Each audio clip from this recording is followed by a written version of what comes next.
Hello, this time we are gonna work on finding the inductance of a core. So for this we are gonna follow the same steps every time, or at least we're gonna try. The first step is to draw the circuit. So to draw a magnetic circuit, we need to think of the length of the mean length path of the flux. How is it gonna go? Also, we are gonna talk about how is the MMF, the polarity, because this is gonna be an analogy for a power supply. So we know that MMF is M times I, and being the number of turns. So if I wrap my hand following the coil, I notice that my thumb is pointing outwards. So I know that the current is going this way. Now for the reluctances, I need to think about uh, the cross-sectional area and the length path. So I can see that this is one path that the reluctance can take. I'm gonna call it the flux can take, so I'm gonna call this reluctance R1. This is another path. I'm gonna call it R2. And here I'm just combining the reluctance of the air gap and the reluctances of the core in this path. And then we're gonna have this other path that's gonna be R3. So with this we can already build the circuit. So we have R1 here, then we have R2, and we have R3. 1, R2, and R3. So this is the first step. We have the flux here, and we said that is going upwards. Now the second step is finding the flux, linking the coil. Flux linking the coil. So in this case we only have one coil, so we are going to talk about this flux that is going through the circuit. So for this we can look at the formula for flux, that is MMF over reluctance, and we know the MMF is Ni, so Ni over R. In this case, we just need to treat these reluctances as if they were resistance. So it is pretty easy. If you treat it like that, you just have Ni, and then we have these two in parallel and this one in series. So this is gonna be R1 plus the parallel of R2 and R3, and we know that when we just have two, uh, we only need to do the multiplication over the sum.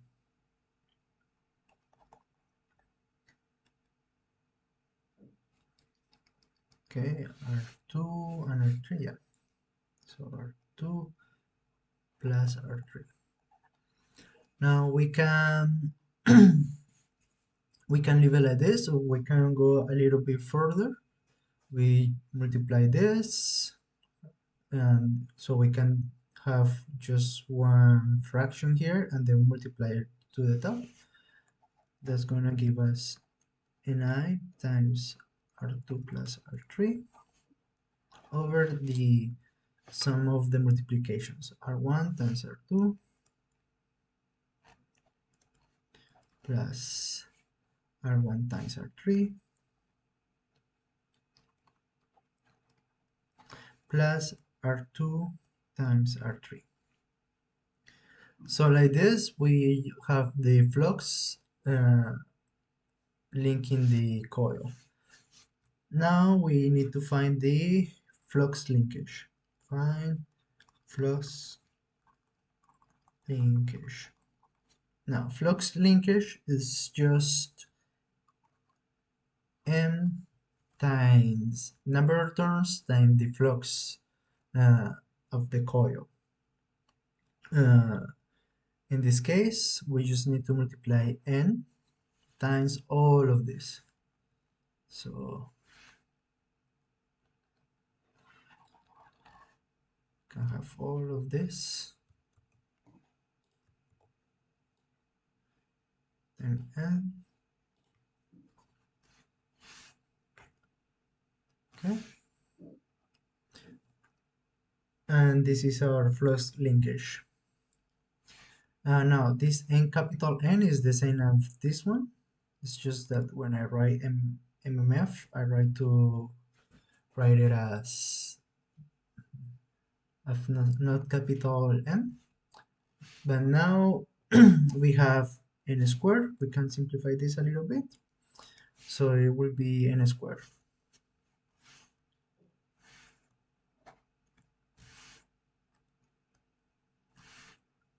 N squared times I1. And this is our flux linkage. And now that we have our flux linkage, we can finally find our inductance. Find L. So L is just the flux linkage over the current produced by the flux, or the current that produces the flux.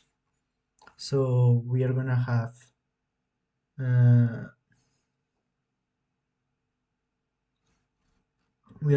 flux linkage over the current. So we already have here the flux linkage. When we divide by the current produces the flux, this case is I1. This one is just gonna cancel, and we're gonna have n2 squared over r2 plus 3 over the sum of the multiplications of the reluctances.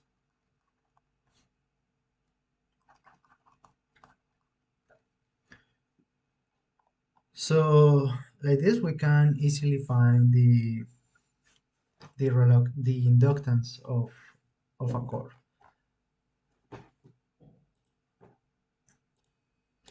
Now we are gonna do the same, but with a couple inductor. So the first step is always draw. This way we can understand what is going on.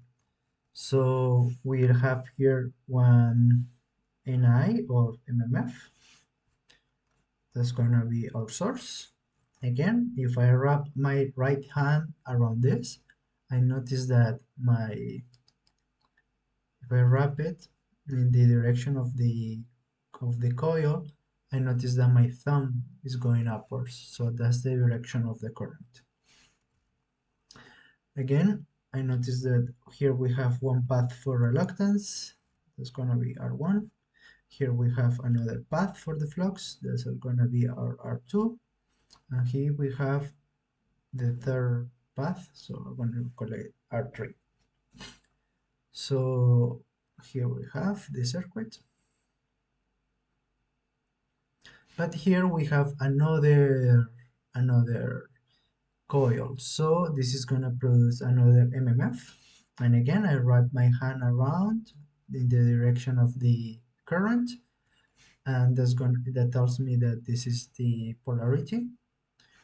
And this is going to be called NI1. And this is going to be N2, I2. And finally, we have a reluctance here. We're going to call R3, this is R2, and R1. Now, again, we have to find the flux linking the coils. So now we have two. So the second step is the same. Flux linking the coil. So to do this, we can do in different ways. This is up to you, how you want to calculate it. I like to use superposition. So first I'm gonna find the flux. Okay, I'm gonna call this one flux 1. phi 1 is going this way. Here phi 2 is also going this way. So I'm gonna find phi 1 when I2 is 0.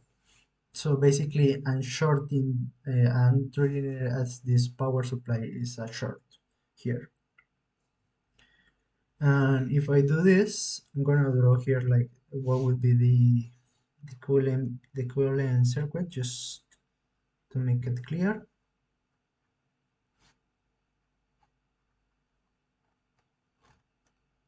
One or two or three.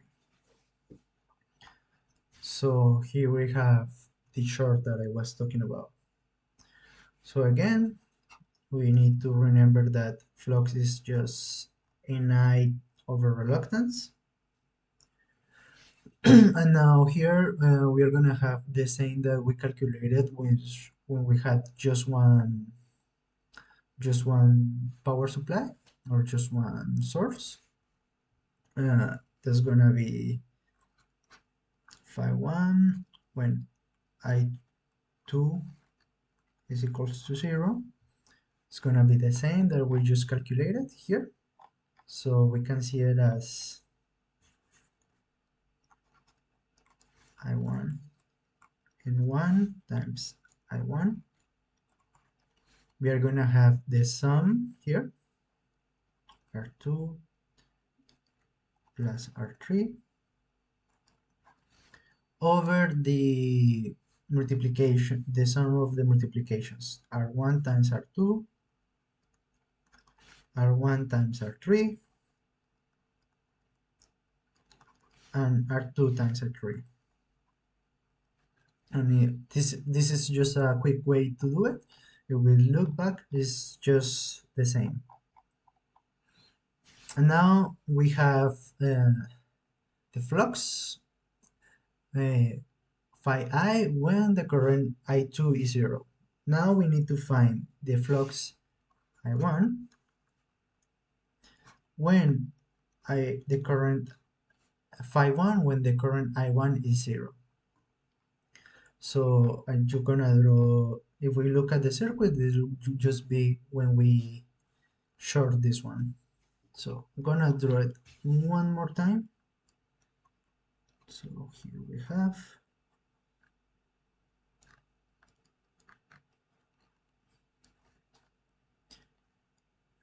this is N2, I2, this is R2. I'm gonna call this R, I'm gonna put here R3, and I'm gonna put here R1.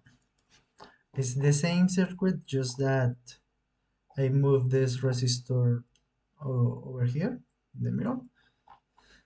I'm doing this just so you can see that this is a current divider.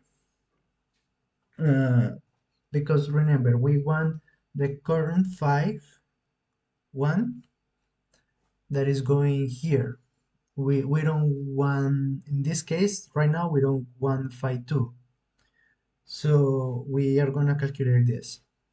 And when we have a current divider, for example, in this case, the current over R1 is gonna be equals to the total current times the resistor divider. So in this case, R3 is gonna be on top over the sum of R1 plus R3. So this is how we are gonna get phi 5. Remember, we can always go to, when we treat magnetic circuits, we can do analogies as to electrical circuits.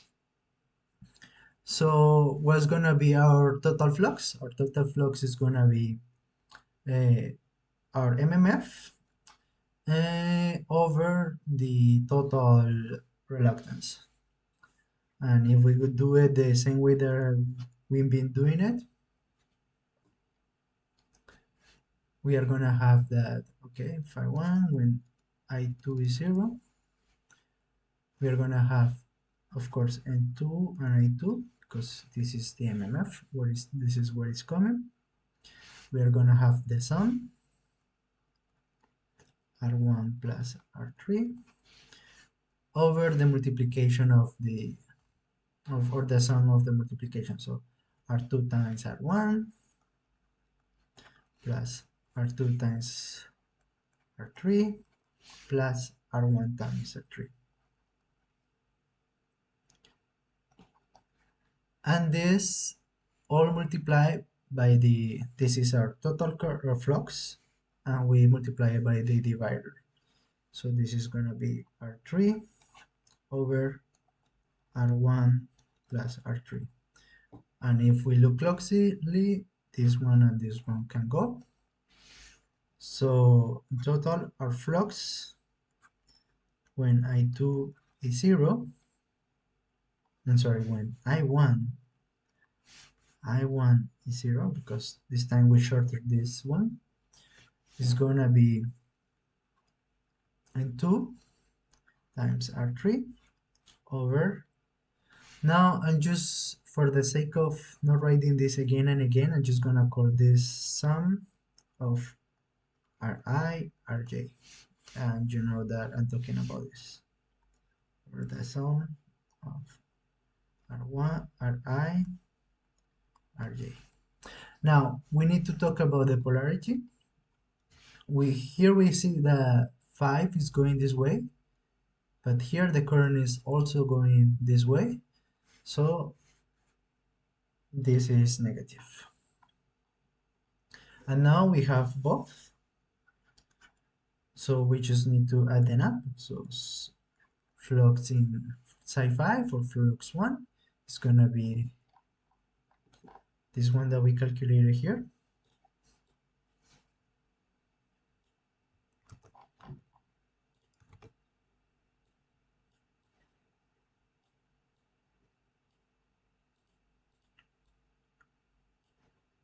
minus this one.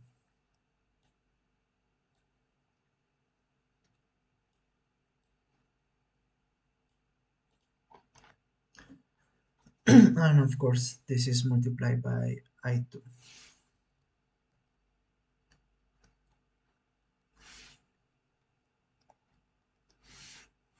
So 1 and I2. Okay, so this is our phi 1. Now we are gonna calculate the same but for phi 2. So we do the same, we calculate it when I2 is 0, and then we can notice that it's kind of the same but the other way around. So if I short this one here, I'm gonna have the same circuit, and because I want the current going here, the flux going here, and then I'm gonna have the current divider, or in this case the flux divider, and we are gonna have something very similar to this, but in this case we are gonna have, instead of N2 we have in N1 and I1, because that's where the MMF is coming from. We are gonna have below the sum of the multiplications, and here we need to look where is the flux that we want. So we want the flux going through R2, so on the top in the divider will be R3. R3. And then we need to look at the polarity. So I know this flux is going this way, and this one is going this way too, so this is negative. Okay, now we do the same for phi 2, but when I1 is 0. Okay, so when I1 is 0, we are gonna have the same circuit. The only difference is that this time we don't need the divider, because we are getting the current the flux going here. So this is gonna be the same. These two in parallel, this will give us N2 I2 times the two resistors in parallel, the sum of these two, R1 and R3. R3, all this over the sum of the multiplications.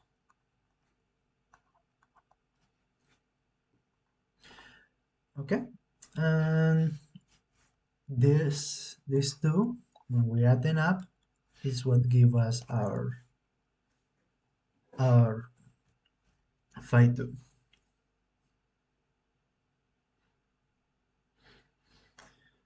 Okay, now I'm gonna just go through a little tangent here to talk a little bit about EMF.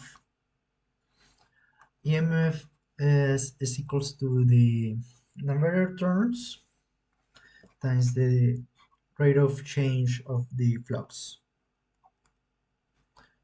So if we want to calculate the voltage that will be getting, for example, here, we call voltage 1, we could use this formula and say P1 is equals to N1 times the flux 1 over time. And now we can see that if we plug the values, we're gonna have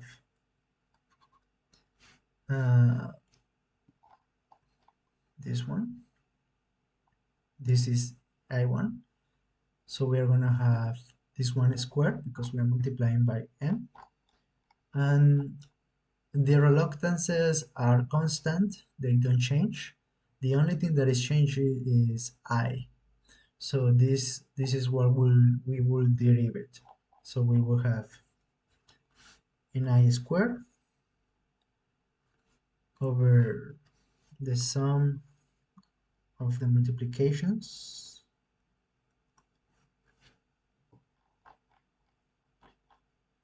Okay, R2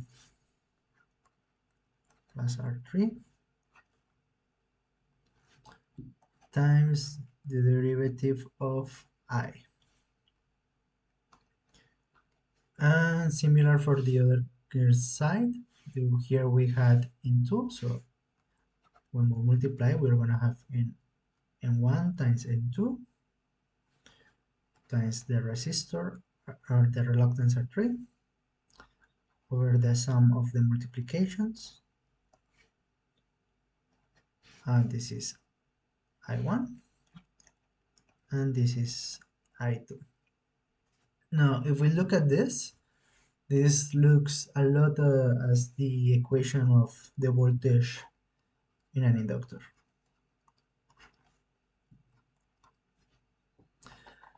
So we can see that this one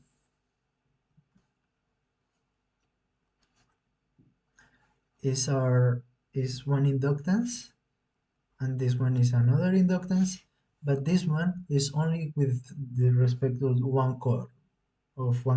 So this one is gonna be the self-inductance, and this one is with respect of both coils, sorry. So this one is gonna be the mutual inductance. So the equation for the voltage is gonna be the self-inductance times the change in current, 1, plus the self-inductance, the mutual inductance times the change of current in the second coil.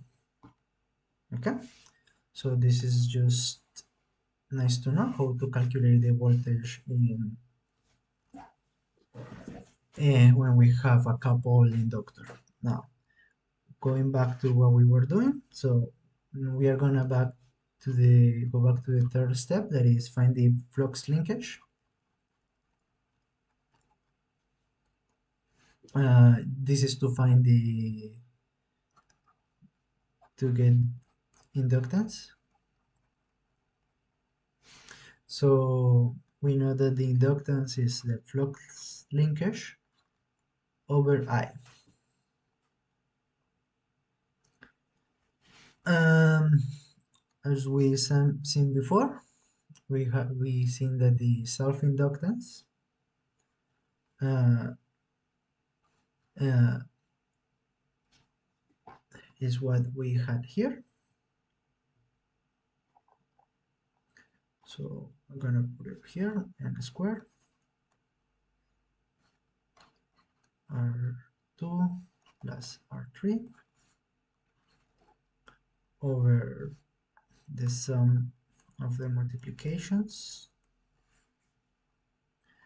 And now we are dividing by the current that produces this this flux. So before we have an I here, and now that, well, I'm just gonna write it to make it clear. So when we divide by the current, uh, well, this will cancel. But also another way of writing this would be, this is N1. We calculated before that the inductance in I phi 1 when I2 is 0 is this. And if we look back here, it's the same than this without this square. So we're just gonna have N1 times the flux N1 over the current N1, but this is when I2 is equals to 0. So this is our self-inductance.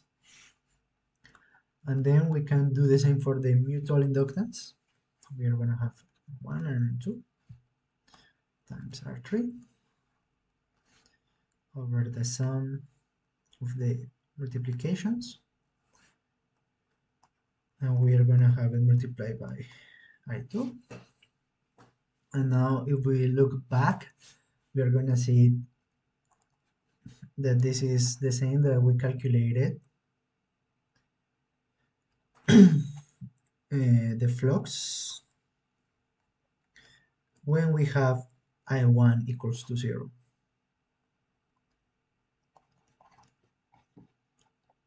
So this is how we calculate the mutual inductance with respect of 1, with respect of 2. And we can just keep going. This is just gonna be the same. We do the mutual inductance of the second core. We're gonna, if you do all the math again, you're gonna get exactly the same. The number of turns, then the flux in 2 over the current 2 when I1 is equals to 0. And similarly, if we will do the mutual inductance of 2 and 1, it's gonna be this kind of the same, but this time we divide by the current in 1 because this is when I2 is equals to 0. So like this we can calculate the self-inductance and the mutual inductances and the voltage in a couple inductor. Okay, now we have this exercise that is just talking about EMF answer, and that is equals to, these are vectors, the vector of velocity times field intensity or times the length of the coil. So it is asking us to calculate the EMF, the magnitude, and the direction of the velocity. So it is giving us everything. So in this case, EMF, it will be equals to, they are giving us the velocity.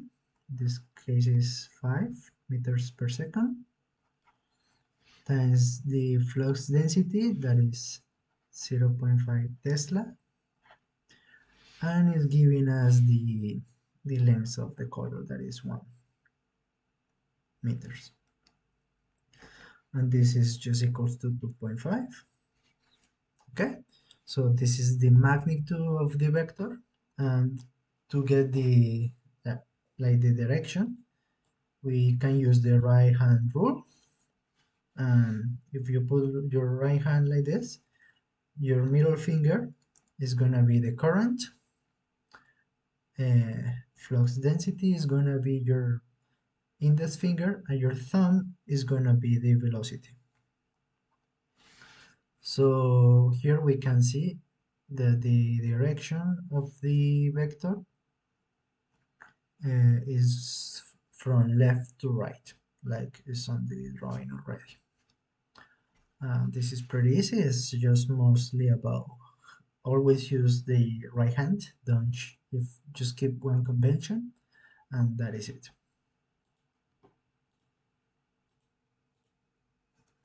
Here we have another problem, but this one is with the motor action.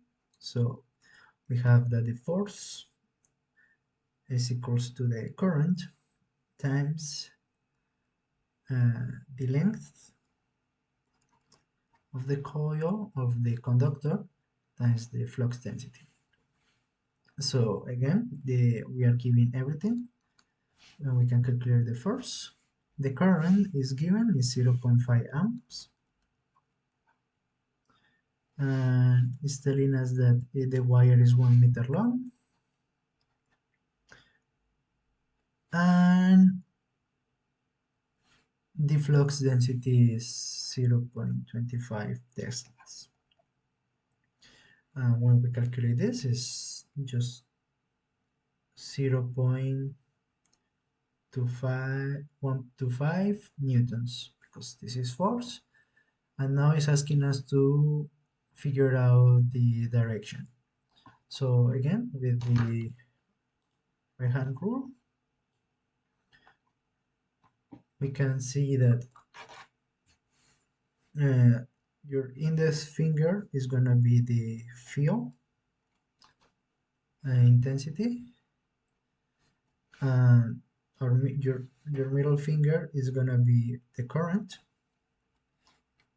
and the thumb is going to be the force. So if you put each finger in the direction that is asking us to, we can see that the thumb is pointing this way. So it will be moving this way.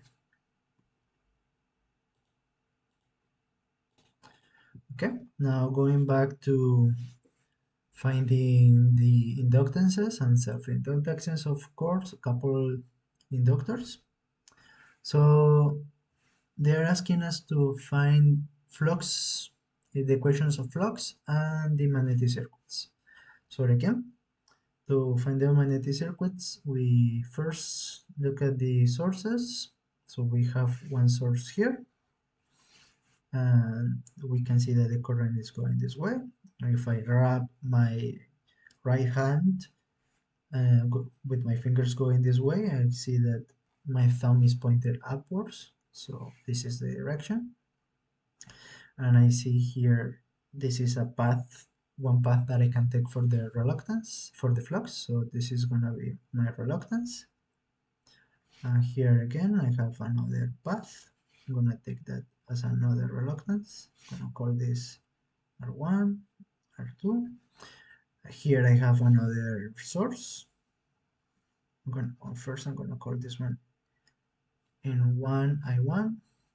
Again, I wrap my fingers going through the direction of the current, and my thumb points upwards. So this is the direction of the current. And here we have another path for the flux. So this is gonna be reluctance number 3. And when I wrap my fingers here, my thumb points downwards. So here I have the reluctance and the source, and this is the direction. So here we have R1, R2, and R3. So first they're asking us to figure out the equations of the flux for each link. So for each one of this, with respect to current.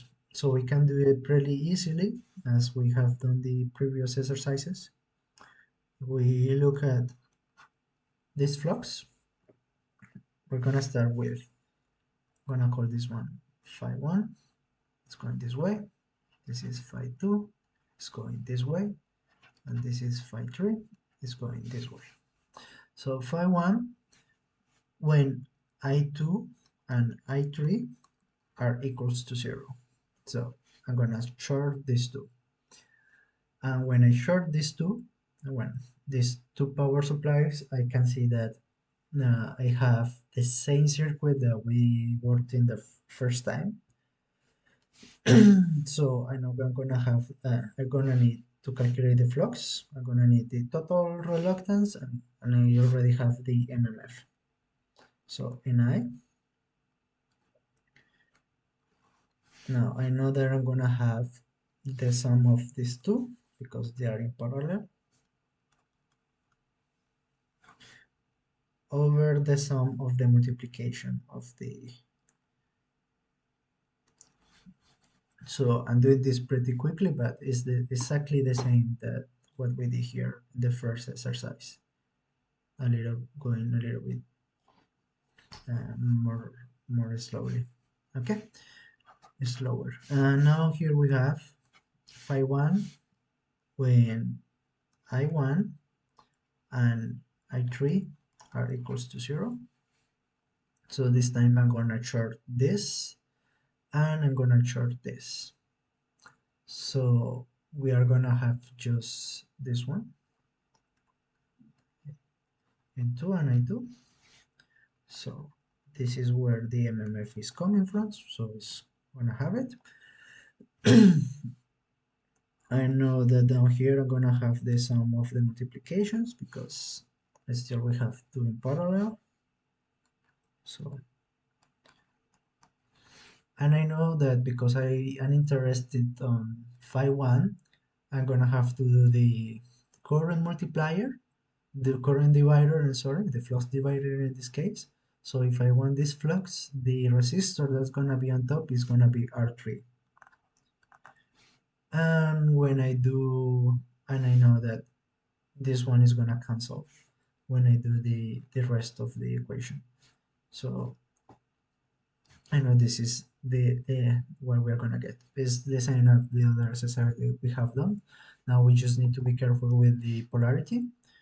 Phi 1 is going this way, and this one is going this way too, so upwards both, so this one is negative. Now we do the same, Phi 1, when I1 and I2 are equals to 0. So now we are shorting this one in N1 I1, and we are shorting N2 I2, and we only have N3 I3. So the MMF is gonna come from this. And similarly with the other exercises, because we have here a parallel, I know that I'm gonna have here the sum of multiplications. And now I'm interested, and still I'm interested on the flux here. So I know the current divider R2 is gonna be on top, and the rest is gonna cancel. And now I have to look at the polarity. Now I know phi 1 is going this way, and this current is going downwards too. So this is positive. So like this, I calculated phi 1. The flux in the first branch is just gonna be this three. N1 R2 plus 3 over the sum of the multiplications times I1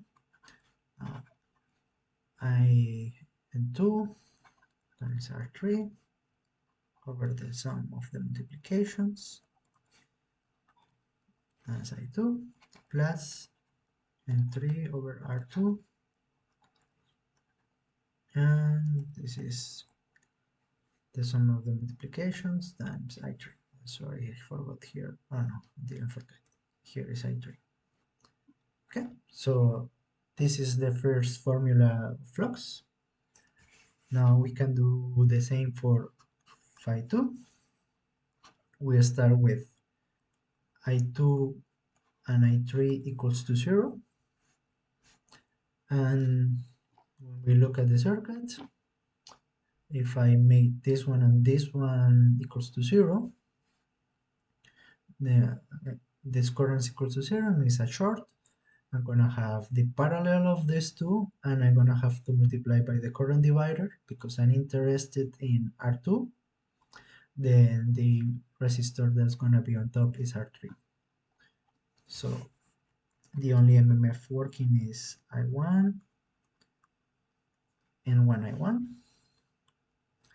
We're gonna have R3 on top, and we are gonna have the sum of the multiplications down below. And this is negative because phi 1 is going this upwards, and this one is always going upwards too. So they subtract. Now we are gonna do the same. Phi 2 when I1 is equals to 0, when I1 and I2, I3, I'm sorry, equals to 0. So if I1 and I3 are equals to 0, the MMF comes from into I2.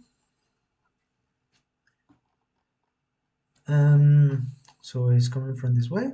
And this is the flux that I'm interested in, so I don't have to do the current divider. Just need to have the parallel of these two, and we have already calculated that. It's gonna be this two, the sum of these two over the sum of the multiplications. So R1 plus R3 over the sum of the multiplication. Okay, and finally we have phi 3 when I1 is equals to 0 and I2 equals to 0. If we do this, then the MMF is going to come from entry I3. Well, we know that we are going to have the sum of the multiplications, and because this is the only one working, and we want the flux here, the current divider, this is the resistor that's going to be on top. So R1. And again, and this one is going upwards and this one is going downwards, so it is positive.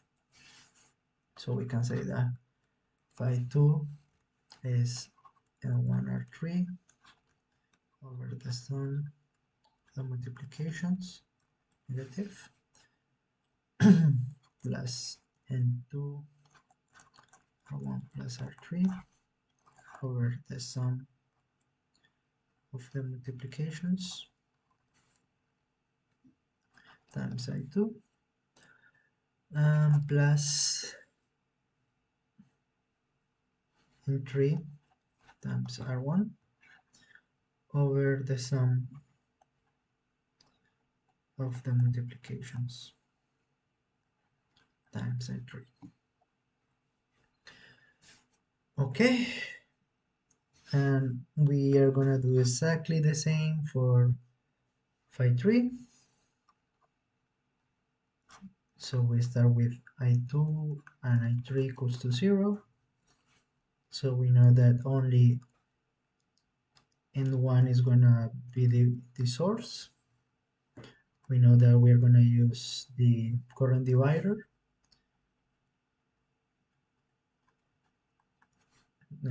Because we're interested in the current in R3, so we have R2 in the top. Then we have phi 3 when I1 and I3 are equals to 0. Again, since these two are 0, the only MMF comes from N2 I2. Again, we're going to have the current divider. And in this case, the top resistor is going to be I1 or R1. And we're going to have the multiplication, the sum of the multiplications. And finally,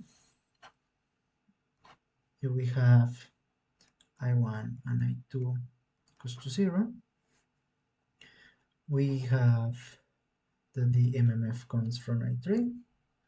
This time we don't need the current divider, so we are going to have R1 and R2 on top and the sum of the multiplications.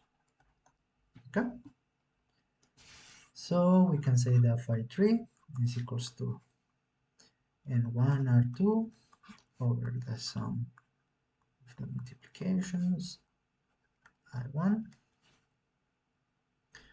plus N2 R1 over the sum of the multiplications I2 plus N3 R1 plus R2 over the sum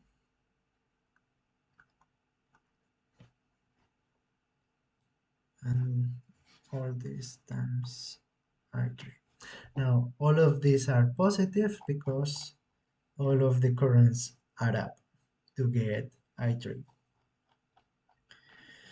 They didn't conflict. So this is the way that we can calculate the each flux in each side.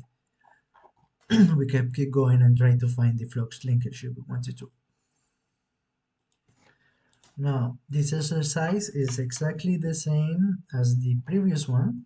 We see it here, just that the direction of this current, I3, this time is going here, is going to the left, and here it is going to the right.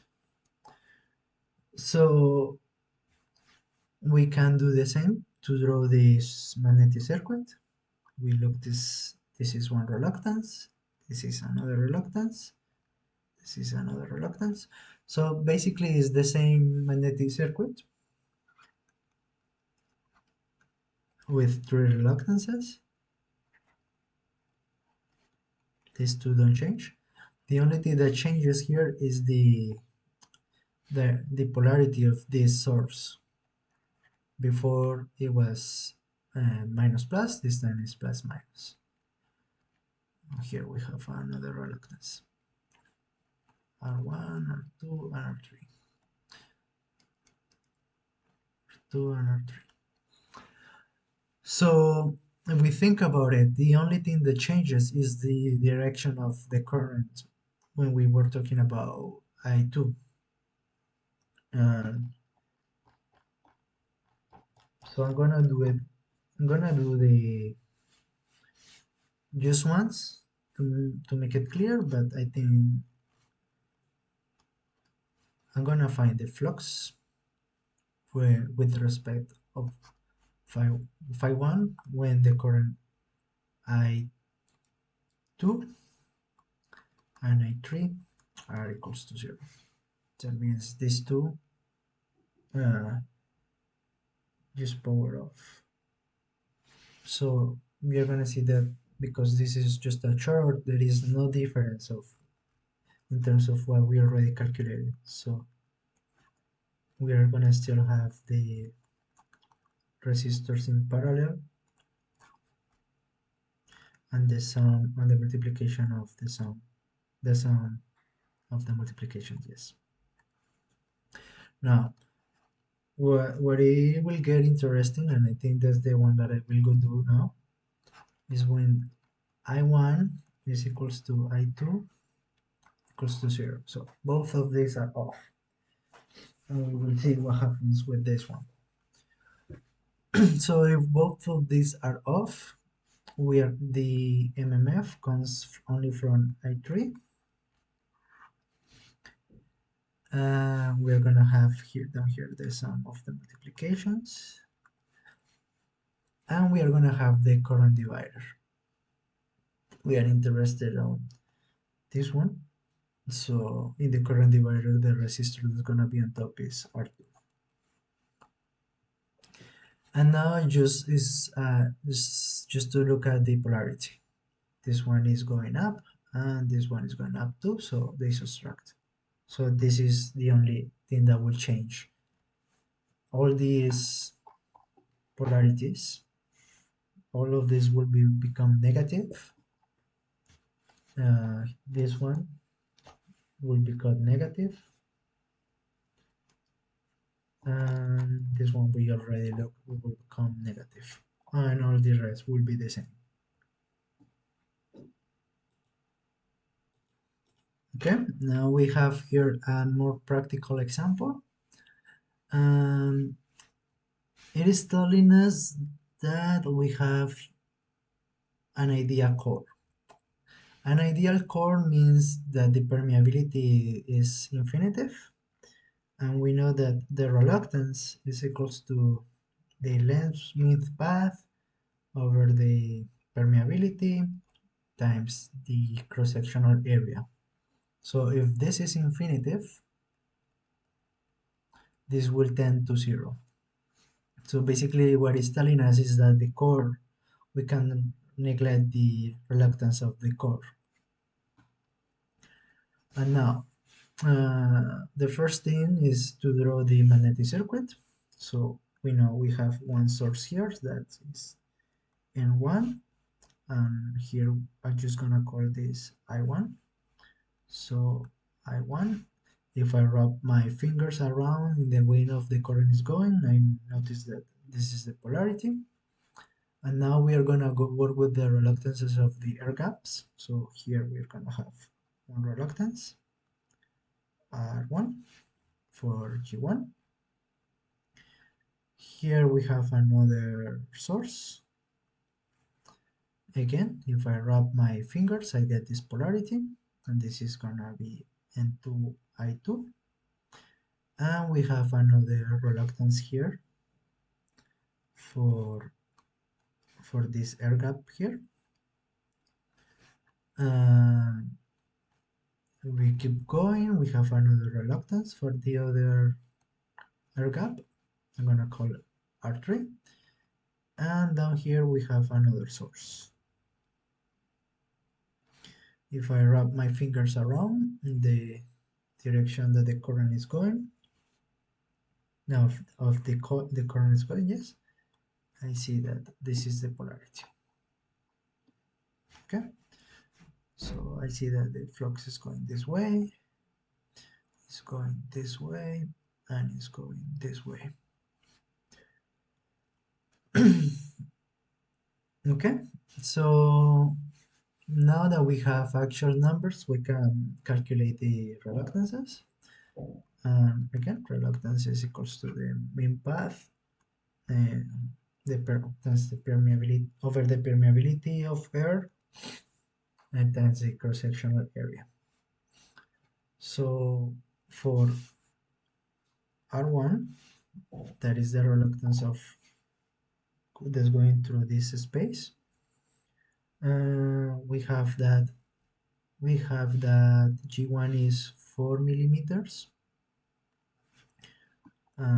So the mean path is 4 times 10 to the minus 3 because we need it in meters. The permeability of air is 4 pi times 10 to the minus 7. And then we need the area, cross-sectional area, and it's given by us by 1000 millimeters square, and it's not telling us that we have any fringing, so we ignore the fringing too. So we have 1000 times 10 to the minus 6 because we need it in meter squares, and this is gonna give us 10 to the power of 7 over pi. Now we have the relation that R1 is equals to R2 equals to R3. So we know that R2 is just gonna be 10 to the power of 7 over 2 pi. Okay. Now that we have the reluctances, we can calculate the self-inductances. So for the exercises that we did before, we calculated that the self-inductance of a coil is equals to its number of turns, its flux over its current when the other currents are equals to zero.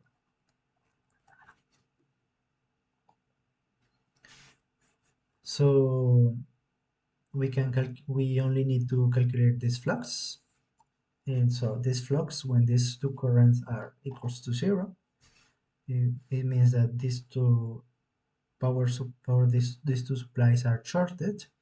So we are just gonna have this R2 and R3 in parallel plus R1 in series. So we're gonna have N1 times E1 over, remember, flux is equals to Ni over reluctance. So this is the total reluctance plus R2 times R3 over R2 plus R3. Okay, and we have this relationship here, so we can have everything in terms of R2 if you want to. So this is A1 2R2 plus R2 squared over 2R2, and this is just gonna give us 2 over 5. This is I1 N1 I1 over R2. And if we calculate this, we have that N1, the number of turns 1 is 500. Okay, this is just the flux. So the actual inductance is multiply N1 times this flux over the current. So if we divide by I1, this I1 will go away, and we are going to have N1 squared. So we're going to have 2 over 5 N1 squared over R2. And when we plug these numbers, we have that N1 is equals to 500 turns. So we're going to have 2.5 times 500 turns squared over 10 to the power of 7 over 2 pi. And this just comes out as 1 over 50 Henry. Pi is Henry. Okay? And now we are going to talk about the mutual inductance.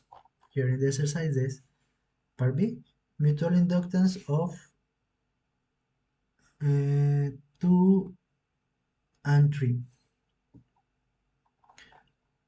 So here we want the inductance of 2 and 3.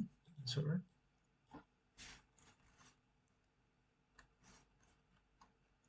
2 and 3. So this will be N2 phi 2 over E3 when the other currents are equals to 0.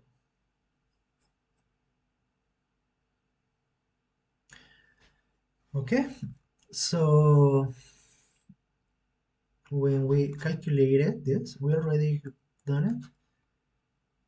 The flux when I1 and I2 is equals to 0, we look at this. When I1 is shorted and I2 is shorted, we are gonna have, we want the flux in here, then we're gonna have the current divider multiplied by the total reluctance. And we figure that this was just, well, the source times the resistor opposite of what we wanted, of the source that we want, over the sum of the multiplications. This time I'm actually writing it, and I just wrote it so we can put everything again in terms of R2. So we have 2R2 and 3I3 over, all of this will be just 5R2 squared. And we can simplify this further. Okay. So we want R2 and 3. Again, we multiply this times N2 and divide by I3. So this I3 is gonna go away, and we're gonna have 2/5 and 2 times N3. Well, this will just be over R2. Okay. And when we plug the numbers in the calculator, uh, it says that N2 is 250 turns, N3 is 500 turns, and we know that the reluctance R2 is 2 to the power of 7 over 2 pi, and this just comes to 1 over 40 pi henries. Okay, so it's basically the same that we had already done, just applying it. So doing the exercise without any numbers just help you to get this a lot quicker.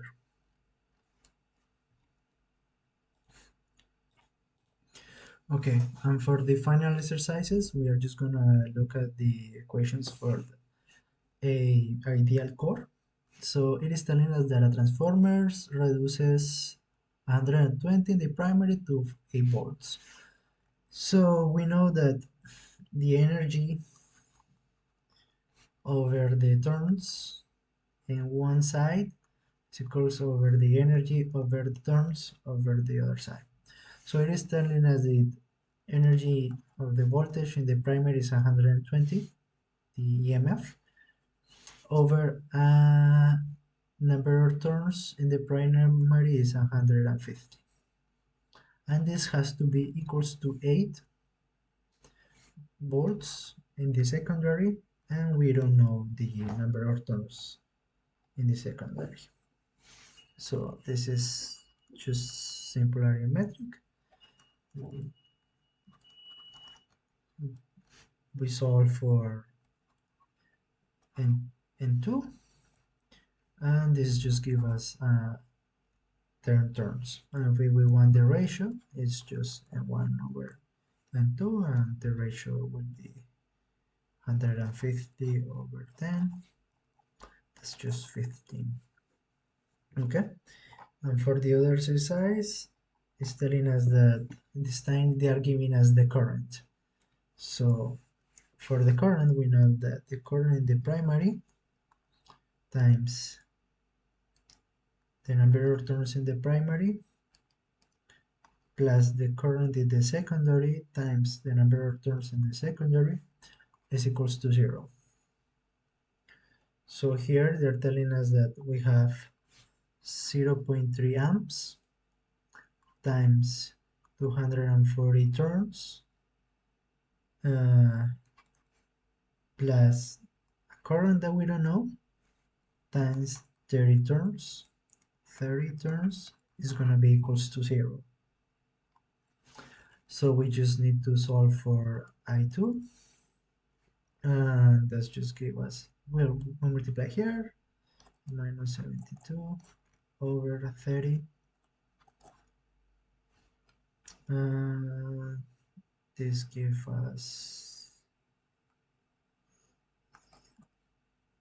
equals to minus 2.4 amps.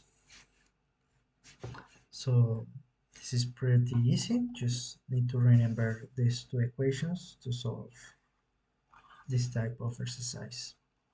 This was just to wrap up everything about the couple inductors.